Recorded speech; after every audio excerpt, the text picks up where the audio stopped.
Hello and welcome back to this damn idealistic crusade. This video is a review of the only official release of the 34th Republic serial from 1944, Haunted Harbor, which ran for 15 chapters and is currently, unfortunately, only available as an official physical media release on the 1990s Republic Pictures 2 VHS set, which was from a good quality source and is a surprisingly good quality release, even though it is obviously VHS, and this has been the source of the various uploaded or other versions you find of this serial floating around.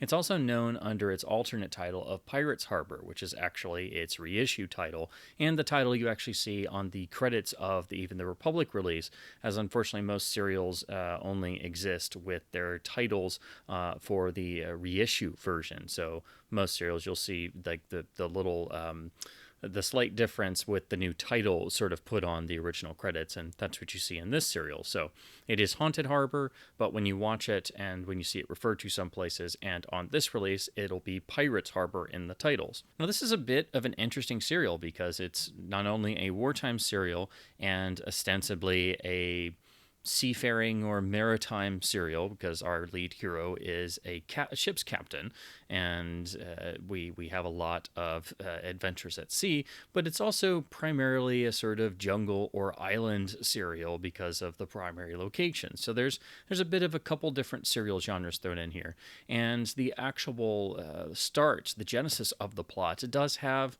some good suspense, and it's a good setup to actually get the ball rolling.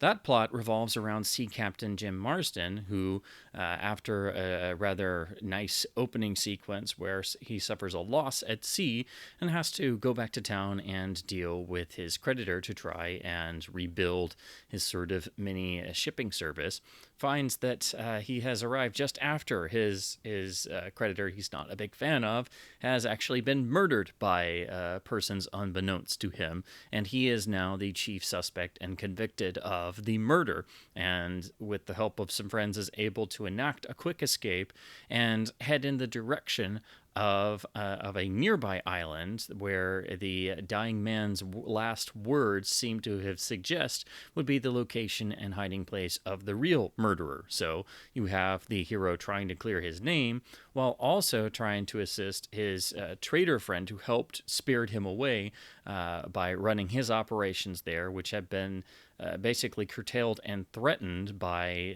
something interfering with the local island culture in and around what is referred to as Haunted Harbor, a place where people mysteriously disappear and none of the natives will go anywhere near. And this basically is why most of the serial would be more considered a jungle serial, because of the setting, it pretty much looks like any other jungle serial. So it's a mixture of, again, seafaring and jungle serial adventure type stuff, but the whole plot setup of having the hero wrongfully accused of murder and having to clear his name is giving the proceedings a bit more a dramatic punch and dramatic weight to motivate everything. And then you have the additional mystery of what's going on in Haunted Harbor, and it's fairly obvious that both of these mystery stories, who is the murderer trying to catch the murderer and what's going on in Haunted Harbor, are one and the same. They are directly linked. And since the audience, know who the villain is, you don't necessarily have a mystery aspect in terms of trying to uncover who the villain is, because, again, we already know that, but we don't necessarily know the ins and outs of their plot and how it necessarily ties to Haunted Harbor, so we do get to at least uncover the mystery along with our sea captain. Marsden is wonderfully played by Kane Richmond, who has a wonderful screen presence. He seems very much in the tradition of the great serial hero. Over the course of the opening chapters, we run into the heroine of Patricia Harding, played by Kate Aldridge, who her and her father are actually caught in essentially they're going to be in a shipwreck and have to be rescued in a really well done ocean storm sequence and then basically make it to the island. And she gets involved in everything and has a wonderful sort of plucky charm to her. Although, if this serial did have a drinking game involved, it would most likely have to involve the noticeable and rather amusing and kind of head scratching fact that every time there's an action sequence, for some reason her character usually winds up getting knocked unconscious, and that happens pretty much every time. So it very much does, unfortunately, undercut her character being fully utilized. But there are even some moments where she's got knocked unconscious during a fight sequence going on or something, and then she gets back to her feet and actually gets knocked unconscious again.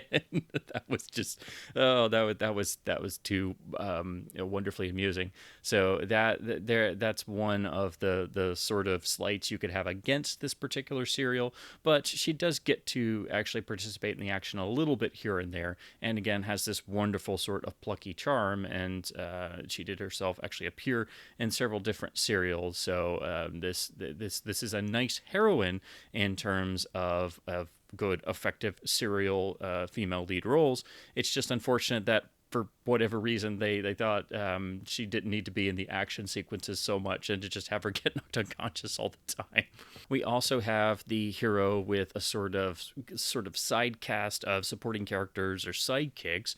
So we have a sort of inner circle of our lead hero characters, and not only are they allowed to actually develop some sort of character archetype, but the dramatic stakes are raised, interestingly, because this serial does actually feature not just the death in the opening that sets everything into motion, but there are other character deaths throughout, which you didn't always see in serials. And every time you have something like that happen, it only serves to increase the hero's resolve, and it raises the dramatic stakes overall, so it keeps the viewer interested and invested in what's going on. And that's really a good thing, because unfortunately this is one of the Republic serials that does feel a bit stretched out, because it is 15 chapters instead of the usual about 12 chapters. So there are definite points in this story where you definitely can get the sense that some of the chapters are kind of padded out, and there's not a whole lot of dramatic plot development going on. And so I've said this before about other serials that were longer or around 15 chapters. I think 12 chapters is like the sort of sweet spot. I think to go any longer, you really have to have more story or more subplots to explore. Otherwise, it's kind of feel like padding, and you're going to start to lose interest, and it'll start to feel a bit repetitive. And it also doesn't help that, again, the actual mystery identity of the villain is not a factor here as it is in most serials, because we know who the lead villain is, and we're just hoping the hero can actually figure it out for themselves. So again, we don't even have that to sort of keep interest going. However, we do have a wonderful supporting cast of well-known serial faces. Particularly, it's wonderful to see the lead henchman played by the always wonderfully nasty Ken Duncan, and then you also even have the wonderful actor George Lewis popping up in here, as he appears in a good number of serials. But again, with the head villain being known to the audience but not to the heroes and characters in the serial, it does mean that you don't have that to fall back on, of having chapters being about trying to deduce the mysterious identity. The subplot of Haunted Harbor gets into what is probably the most commonly known thing about this serial, the one thing people might be aware of, and the one thing people use to deride it, which is, of course, the monster of Hidden Harbor. Now, the Lydecker brothers were the ones who were in charge of all of the incredible special effects work and anything that was outside the normal realm of just day-to-day shooting at Republic. And since serials were on limited budgets and limited schedules, they had to work their magic with whatever they had. Now, the idea of there being some sort of monster guarding Haunted Harbor to keep people away is obviously a classic story idea that's been, done so much that it is pretty much a cliche in and of itself. So it seems rather obvious that that's what we're going to be dealing with. However, the actual monster in question is very obviously not real. And the fact that it just rises up out of the water and is shot rather closely. Basically, the camera does not hide any of the fact that this is just some prop they had to cook up, and it's not particularly menacing looking. Leads most people to know this is the serial with the sort of goofy, cheesy sea monster head that just pops up out of the water. I mean, the design is fine. It's kind of charming in a way, but I've seen other people compare it to something you might see on a mini golf course, and I think that's probably the best comparison you could make. So this is the serial that you may have heard of or seen the picture of with the sort of goofy sea monster that probably wouldn't scare anybody, that just pops up out of the water. What makes it worse, though, is that at the start of every chapter, you get the usual credits, and then you get, of course, you go into the iconic Republic title caption cards with the character stock photo to then set up the recap that opens to the next chapter. However, there's usually a signifier image for the actual chapter title card. Usually it's the hero's logo or something from the serial.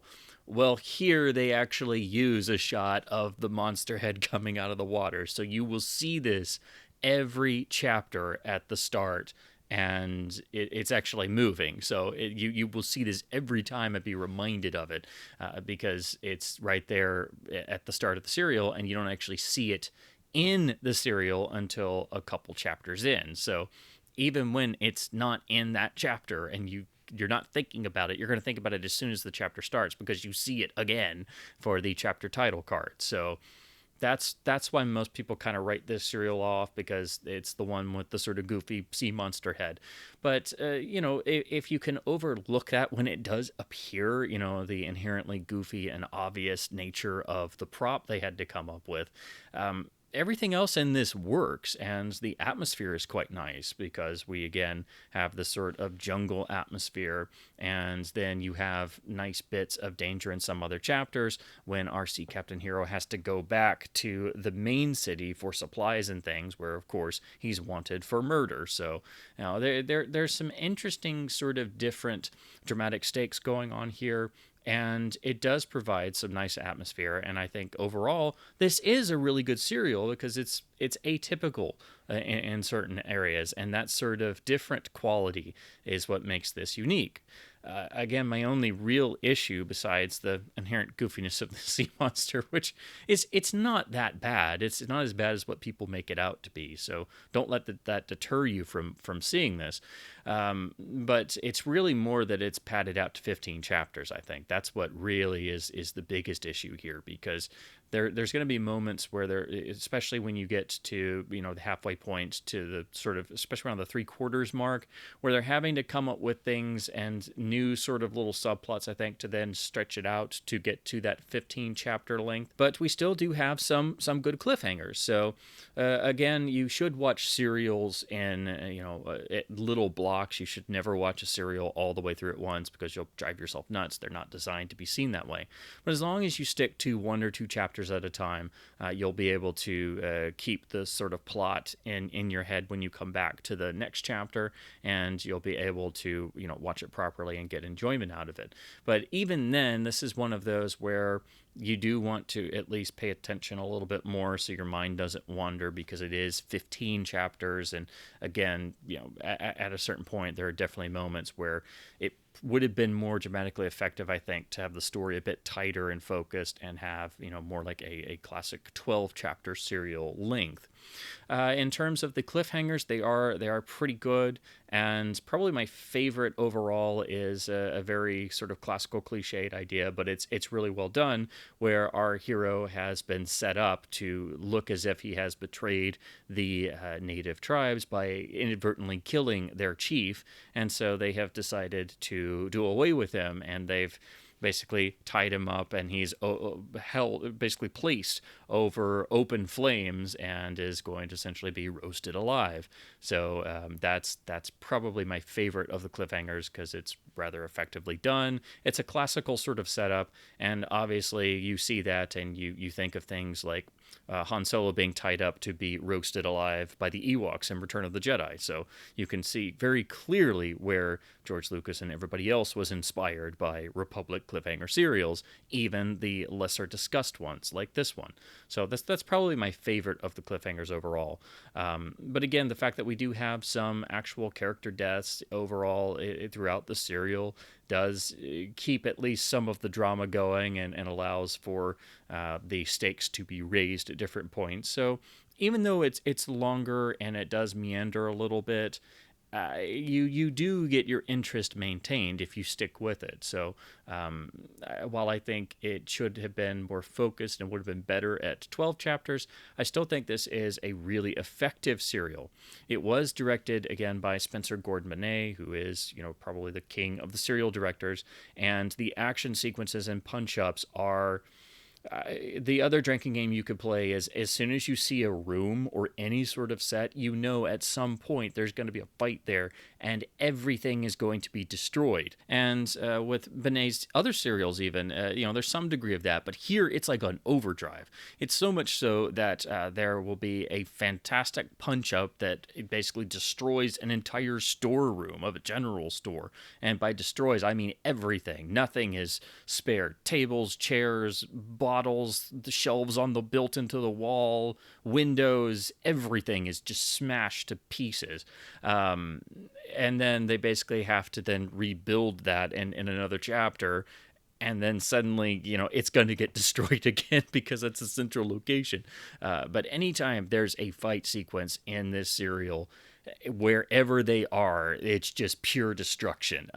So you get that fun bonus out of the action. But on the other hand, you don't get any of the real dynamism and usage of camera angles and editing that you would get from a William Whitney John English serial. So the fact that this is 15 chapters and it starts to feel kind of long and get a little bit repetitive, well, when the action sequences are primarily, fisticuffs between a bunch of guys in a room where everything gets smashed to pieces, well, that starts to get a bit repetitive as well, even though the actual intensity and the fact that the whole room is destroyed every time is still impressive. It does start to feel a little bit repetitive as well. And again, rather amusing when they have another fight in the same room where they've already repaired everything and they just destroy it all over again.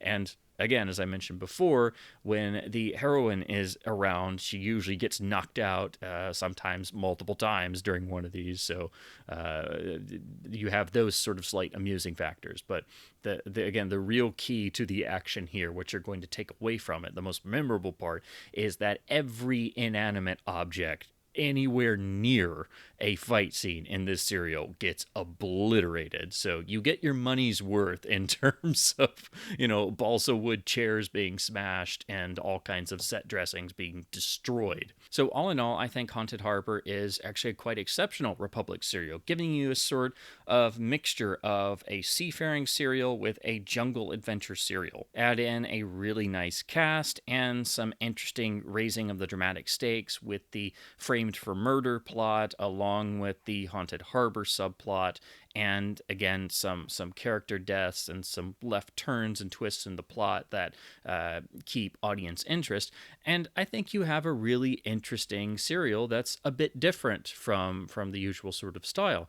And that, along with the atmosphere that's sort of generated, I think is what makes this serial rather unique and interesting. Again, the only real problem I have here, because I know everybody likes to complain about the sea monster, but again, it is what it is, and I don't think that's too big of a thing to complain about, actually. It's just that this is really feeling like it's been stretched out to be 15 chapters, and it just feels like it goes on too long. So I think it would have been much better at 12 chapters, maybe even 10 chapters, and it is actually based on a pre-existing novel, which I kind of would be curious to read, actually.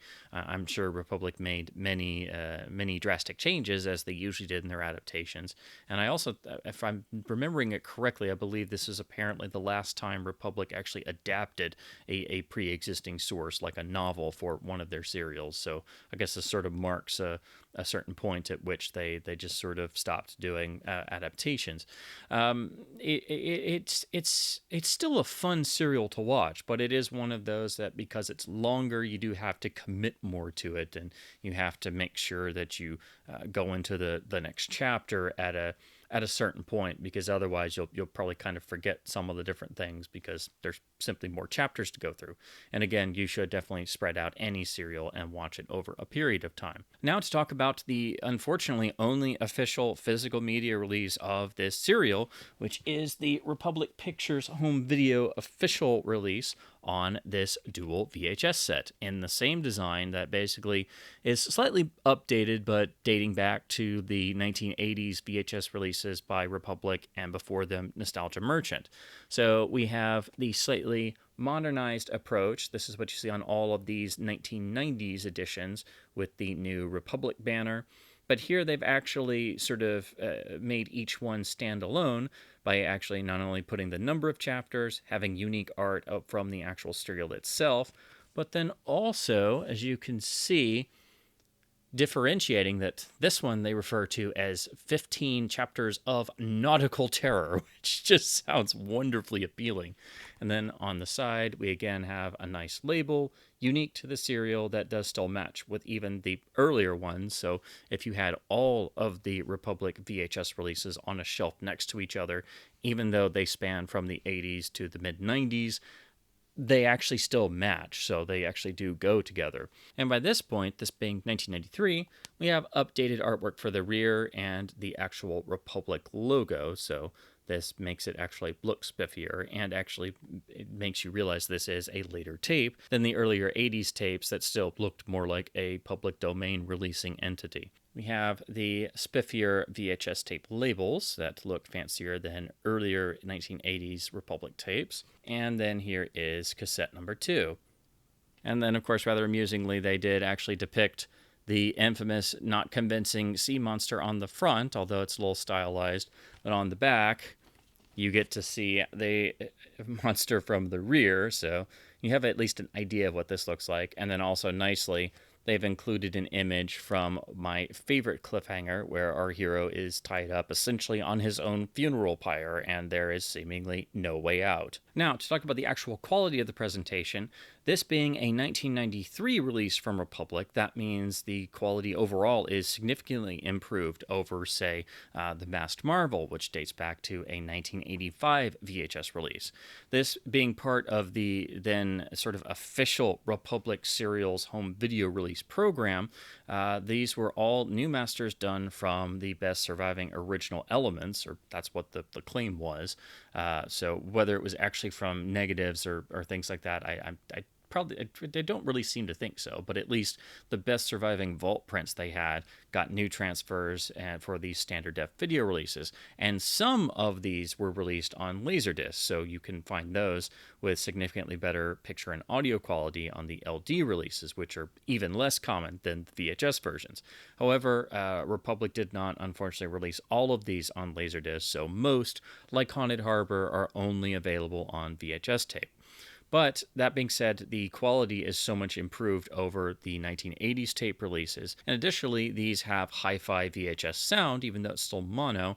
VHS hi-fi is significantly better than VHS linear analog, so you don't have any inherent hum and hiss, and the actual hi-fi is quite good and even starts to approach Laserdisc quality.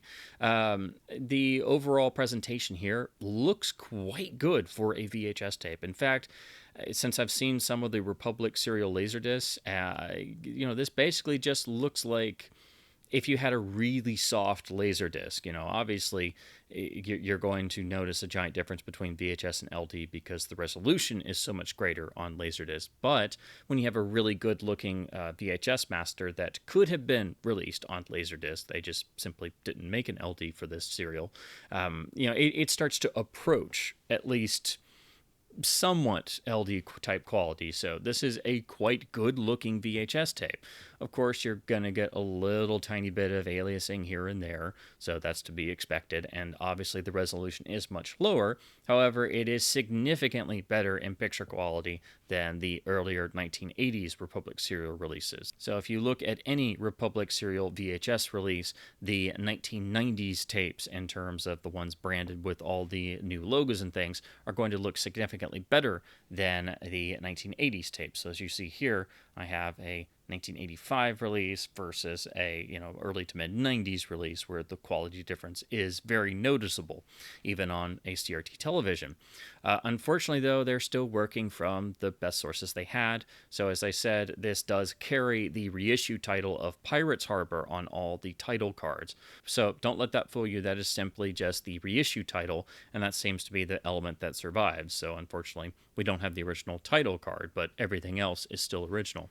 Overall, the quality is in really nice shape in terms of the source they were scanning. Of course, you have to expect some occasional damage and frame wobble and maybe a missing frame here and there. But overall, the Republic transfers done at this time were as good as they could be, and far better than the earlier releases where the print sources varied much more wildly. So again, this is a really solid looking master with nice hi-fi mono, and you're getting all the chapters of the serial, and unfortunately what is its best and only official release version. And so when you look at all of the unofficial versions or uploads you see on YouTube or things, they're pretty much copies of this VHS tape release. So if you're trying to find the best possible official source of this serial and most Republic serials, unfortunately you're going to have to go back to VHS tape releases and then the few cases where there are Laserdisc releases. So this is still, unfortunately, the best way to see this serial, unless you watch a copy somewhere that's actually just an upload or a copy of this VHS tape. And the master is solid, so really Republic could have actually just released it as a standard def DVD, which they did with their master for Captain Marvel and one or two other serials. And I think it's unfortunate we didn't at least get the standard def video masters from the early 90s released as plain DVDs in like the early to mid 2000s. So I mean, that could still even be possible, just to get these serials out there and better availability and slightly better quality.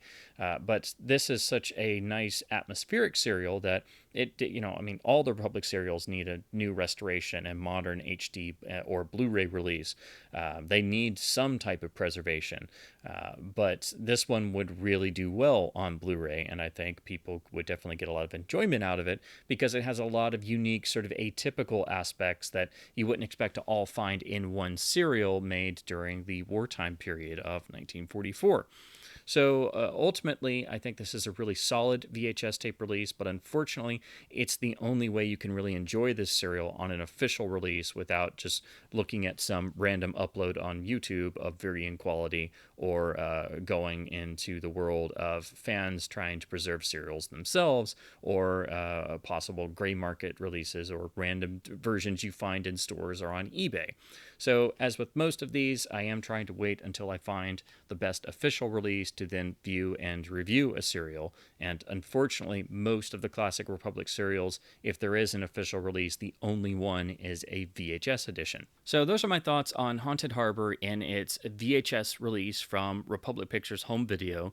And I hope this encourages people to check out this serial, which I think is quite fun and is quite unique in a number of ways, and serials in general, and to dig further into Republic serials, which are, of course, the most iconic and famous of all chapter play adventure cliffhanger serials. And the other reason why I'm doing these videos is not just because I've always wanted to get more into serials, but to at least make the discussion points about the preservation status of serials being so dire that hopefully by generating some discussion and maybe getting some more people interested in serials, it might get more people aware of just how badly preserved they have been and how they continue to just sort of fly under the radar because it's such a art form that no longer exists, and a concept that seems sort of alien to a lot of people's minds. Although we, in this day and age of streaming television shows,